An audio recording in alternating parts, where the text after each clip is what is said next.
Hello दोस्त, स्वागत है आप सभी का हमारे यूट्यूब चैनल पर। आज की इस वीडियो में हम लोग बात करने वाले हैं क्लास 8th के सोशल साइंस के जो आप लोग का मोस्ट इम्पोर्टेंट क्वेश्चन है चैप्टर नंबर 3 का एमसीक्यू के बारे में हम लोग बात करने वाले हैं। 20 प्लस एमसीक्यू इस वीडियो में हम लोग बात करने वाले हैं जो आप लोग के एग्जाम के लिए बहुत ही हेल्पफुल है। तो चलिए बिना देर किए इस वीडियो को हम लोग शुरू करते हैं। देखिए, संसदीय शासन व्यवस्था, ये चैप्टर नंबर 3 है क्लास 8 का सोशल साइंस का। तो सबसे पहले हम लोग देखते हैं क्वेश्चन नंबर 1 का कि संघ सूची में राष्ट्रीय महत्व के विषय होते हैं। सबको पता है ना, संघ सूची में राष्ट्रीय महत्व के विषय होते हैं। इन विषयों पर कानून कौन बनाता है? जो सूची प्रकार जो बांटा गया ना, 3 प्रकार से। संघ सूची पहले बांटा गया है, उसके बाद राज्य सूची, उसके बाद समवर्ती सूची, ये 3 गो सूची बांटा गया। तो पूछा है कि संघ सूची में है ना, इसके अंतर्गत कौन कार्य करता है? तो पूछा, देखो राज्य सरकार, ये तो राज्य सूची में काम करेगा। तो केंद्र सरकार, हाँ यही जो काम करेगा केंद्र सरकार। केंद्र सरकार जो होता है संघ सूची में काम करता है। इसका ऑप्शन नंबर बी क्या हो जाएगा? सही आंसर हो जाएगा। आपको 4 गो ऑप्शन वहाँ पर मिलेगा, ध्यान से दीजिएगा, 4 गो ऑप्शन रहेगा। तो देखिए अगला क्वेश्चन देखते हैं हम लोग। क्वेश्चन नंबर दूसरा की तरफ कहा गया है, स्वतंत्र भारत में प्रथम आम चुनाव कब हुआ? देखो ये क्वेश्चन बहुत ही इंपॉर्टेंट और वीवीआई है। स्वतंत्र भारत का कहने का मतलब होता है जब भारत आज़ाद हुआ था। तो भारत कब आज़ाद हुआ था? 15 अगस्त 1947 को आज़ाद हुआ था, है ना। 15 अगस्त 1947 को आज़ाद हुआ था। इसके बाद आम चुनाव कब हुआ था? देखो 47 में आज़ाद हुआ, लेकिन इस समय आम चुनाव नहीं हुआ था। आम चुनाव जो हुआ था आपका 1952 में हुआ था। कब हुआ था? 1952 में। तो याद रखिएगा 1952 में प्रथम आम चुनाव भारत में हुआ था। कब? जब स्वतंत्र भारत हुआ था, है ना। अब चलिए देखते हैं तीसरा नंबर का है कि निम्नलिखित में कौन सी संस्था कानून बनाती? तो कौन सा संस्था है जो कानून बनाता है? तो केवल लोकसभा केवल कानून नहीं बना सकता है। केवल राज्यसभा भी कानून नहीं बना सकता। तो इसका सही आंसर क्या हो जाएगा? संसद हो जाएगा, है ना। मंत्रिपरिषद नहीं होता है, संसद क्या होता है? कानून बनाने का कार्य करती है। क्वेश्चन नंबर 14 देखते हैं, कार्यपालिका किसके प्रति उत्तरदायित्व है? जो कार्यपालिका जो होता है किसके प्रति उत्तरदायित्व होता है? तो ऑप्शन दिया, न्यायपालिका, विधायिका, संविधान या इनमें से कोई नहीं। तो कार्यपालिका काम करती है विधायिका के द्वारा काम करती है। किसके द्वारा? विधायिका के द्वारा उत्तरदायी होता है ना। अब देखिए 5वां नंबर क्वेश्चन, इसमें कहा है कि किस वर्ष चार्टर अधिनियम में पहली बार विधान परिषद के बीज दिखाई पड़े? चार्टर अधिनियम बहुत ही इंपॉर्टेंट है, ये क्वेश्चन है ना। तो किस बार पहली बार परिषद के बीज दिखाई दिए? तो इसको याद रखिएगा, 1833 में। चार्टर अधिनियम कब हुआ था? 1833 में। उसी समय परिषद के बीज दिखाई दिए थे। अगला क्वेश्चन देखते हैं, 6ठा नंबर का है कि भारत में कैसी शासन प्रणाली है? देखो, तो भारत में कैसी, अध्यक्षात्मक है या संसदीय है या राजतांत्रिक है या सैनिक है? तो सैनिक शासन तो यहाँ पर है ही नहीं, है ना। राजतांत्रिक मतलब राजा का शासन भी यहाँ पर नहीं है ना। अध्यक्षात्मक का मतलब होता है किसी देश का केवल एक ही राष्ट्रपति होना, उसमें प्रधानमंत्री का पद नहीं होता। तो संसदीय शासन प्रणाली है ना। कैसी है? संसदीय शासन प्रणाली है। भारत एक संसदीय शासन प्रणाली है। अब देखिए 7वां नंबर क्वेश्चन का है कि लोकसभा में सदस्यों की कुल संख्या कितनी होती है या होती है ना। तो लोकसभा में कितने सदस्य हो सकते हैं? तो याद रखिएगा 552 गो सदस्य हो सकते हैं। कितने सदस्य हो सकते हैं? 552 गो।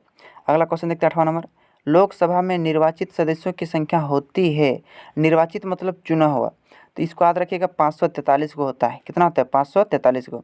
यही 543 का जब हम लोग आधा भाग करके लाते हैं ना, तो याद रखिएगा 271 सदस्य जो भाग लेकर आते हैं 271 इथियों को, तब बनता है प्रधानमंत्री बनता है। 271 से अधिक लगेगा तो बन जाएगा, और इससे कम लगा तो फिर नहीं बन पाएगा।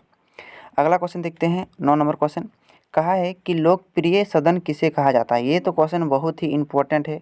लोकप्रिय सदन किसे कहा जाता है? तो याद रखिएगा लोकसभा को लोकप्रिय सदन कहा जाता है। याद रखने का सिंपल तरीका क्या है? ल से लोकप्रिय सदन और ल से लोकसभा को लोकप्रिय सदन कहा जाता है। 10वां नंबर देखिए, संयुक्त राज्य अमेरिका यानी यूएसए, है ना, कैसी शासन प्रणाली है? वहाँ केवल राष्ट्रपति शासन होता है, वहाँ का प्रधानमंत्री नहीं होता है उस देश में।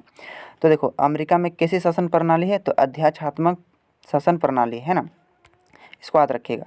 चलिए अगला नंबर क्वेश्चन देखते हैं 11 नंबर, लोकसभा में अनुसूचित जाति मतलब क्या होता है? एससी, शेड्यूल कास्ट के लिए कितनी सीटें आरक्षित है? जो लोकसभा में एससी के लिए कितने सीटें आरक्षित है? तो इसको याद रखिएगा, 84 सीटें आरक्षित है। किसके लिए? एससी के लिए, है ना। अगला क्वेश्चन देखते हैं 12वां नंबर क्वेश्चन 12वां नंबर क्वेश्चन में कहा गया आपका कि झारखंड कितने लोकसभा क्षेत्रों में बटा है। ये क्वेश्चन बहुत ही भी है आपको एग्जाम आप लेके, क्योंकि ये झारखंड बोर्ड आप लोग का है और पूछा है कि झारखंड में कितने लोकसभा क्षेत्रों में बटा हुआ है। तो झारखंड में जो है ना 14 गो लोकसभा है। लोकसभा कितने हैं? 14 गो है। लोकसभा कितने हैं? 14 गो है। पूछेगा राज्यसभा, क्या पूछेगा? राज्यसभा।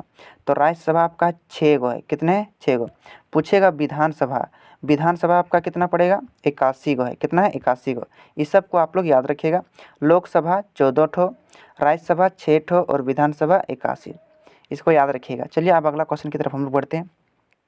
पूछा है कि झारखंड में अनुसूचित जनजाति के लिए लोकसभा की कितनी सीटें?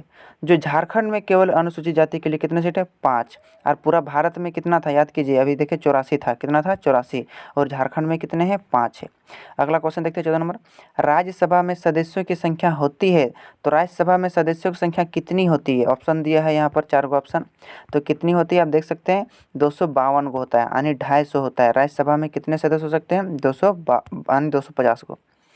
15वां नंबर क्वेश्चन देखते हैं कि लोकसभा में अनुसूचित जनजाति यानी एसटी के लिए कितनी सीटें आरक्षित है? लोकसभा में एसटी के लिए कितनी सीटें आरक्षित है? इसको याद रखिएगा, 47 गो है ना। और एससी के लिए पूछेगा तो पूछेगा, याद रखिएगा 84 गो। और एसटी के लिए पूछेगा तो याद रखिएगा 47 गो। अब चलिए देखते हैं हम लोग अगला क्वेश्चन की तरफ बढ़ते हैं। तो इसमें देख सकते हैं 16 नंबर क्वेश्चन में कि राष्ट्रगान जो समझते हैं, जन गण मन अधिनायक जय हे भारत भाग्य विधाता। तो राष्ट्रगान जो है जन गण मन किसके द्वारा रचित है? मतलब ये जो जन गण मन जो राष्ट्रगान जो है, ये इसका मतलब लिखा कौन है ना? इसका लेखक कौन है?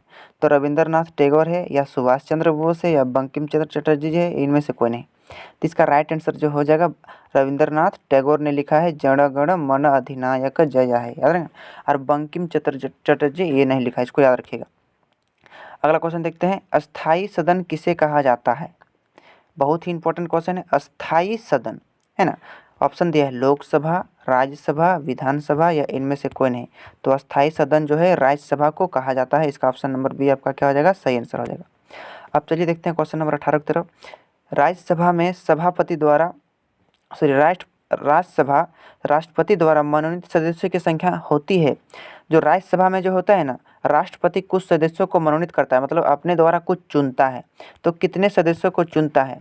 तो 12 सदस्यों को टोटल चुनता है। कितने सदस्यों को? 12 सदस्यों को चुनता है। अब चलिए देखते हैं अगला क्वेश्चन। अगला क्वेश्चन जो आपको है, आपका जो है आपका खाली घर में भी पूछ सकता है कि खाली घर दे देगा और भरने के लिए पूछेगा। तो देखो कहा है कि रिक्त स्थानों की पूर्ति कीजिए, है ना। देखिए कहा है कि भारत में राष्ट्रीय कांग्रेस की स्थापना खाली घर में हुई थी। तो राष्ट्रीय कांग्रेस की स्थापना कब हुआ था? 1885 में हुआ था। कितना हुआ था? 1885 में हुआ था। लेकिन जब डेट पूछेगा तो याद रखिएगा 28 दिसंबर। कब हुआ था? 28 दिसंबर को हुआ था। 28 दिसंबर 1885 को हुआ था। यहाँ पर खाली घर में भरा जाएगा 28 दिसंबर 1885 भरा जाएगा, है ना। इसको याद रखिएगा। अब चलिए देखते हैं दूसरा नंबर। राज्यसभा में अधिकतम खाली घर सदस्य हो सकते हैं।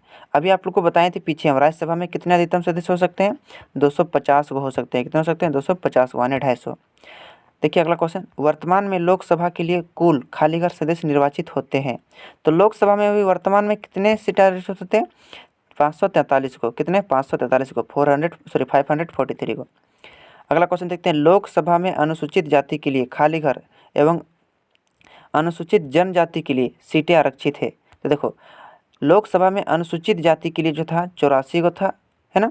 और अनुसूचित जनजाति के लिए कितना था? 47 को था। इसको याद रखिएगा। यहाँ पर आएगा 84 और यहाँ पर आएगा 47। तो इस प्रकार से क्या 20 प्लस MCQ आपके एग्ज़ाम के लिए जो है ना, 20 प्लस MCQ आपके एग्ज़ाम के लिए बहुत ही हेल्पफुल था, जो आप लोग की इस वीडियो के माध्यम से हम पहुँचा दिए। आशा करते हैं कि यह वीडियो आप लोग के लिए बहुत ही हेल्पफुल होगा। तो यह वीडियो अपने दोस्तों के पास शेयर ज़रूर कीजिएगा। चलिए मिलते हैं किसी अगले वीडियो में, तब तक के लिए जय हिंद।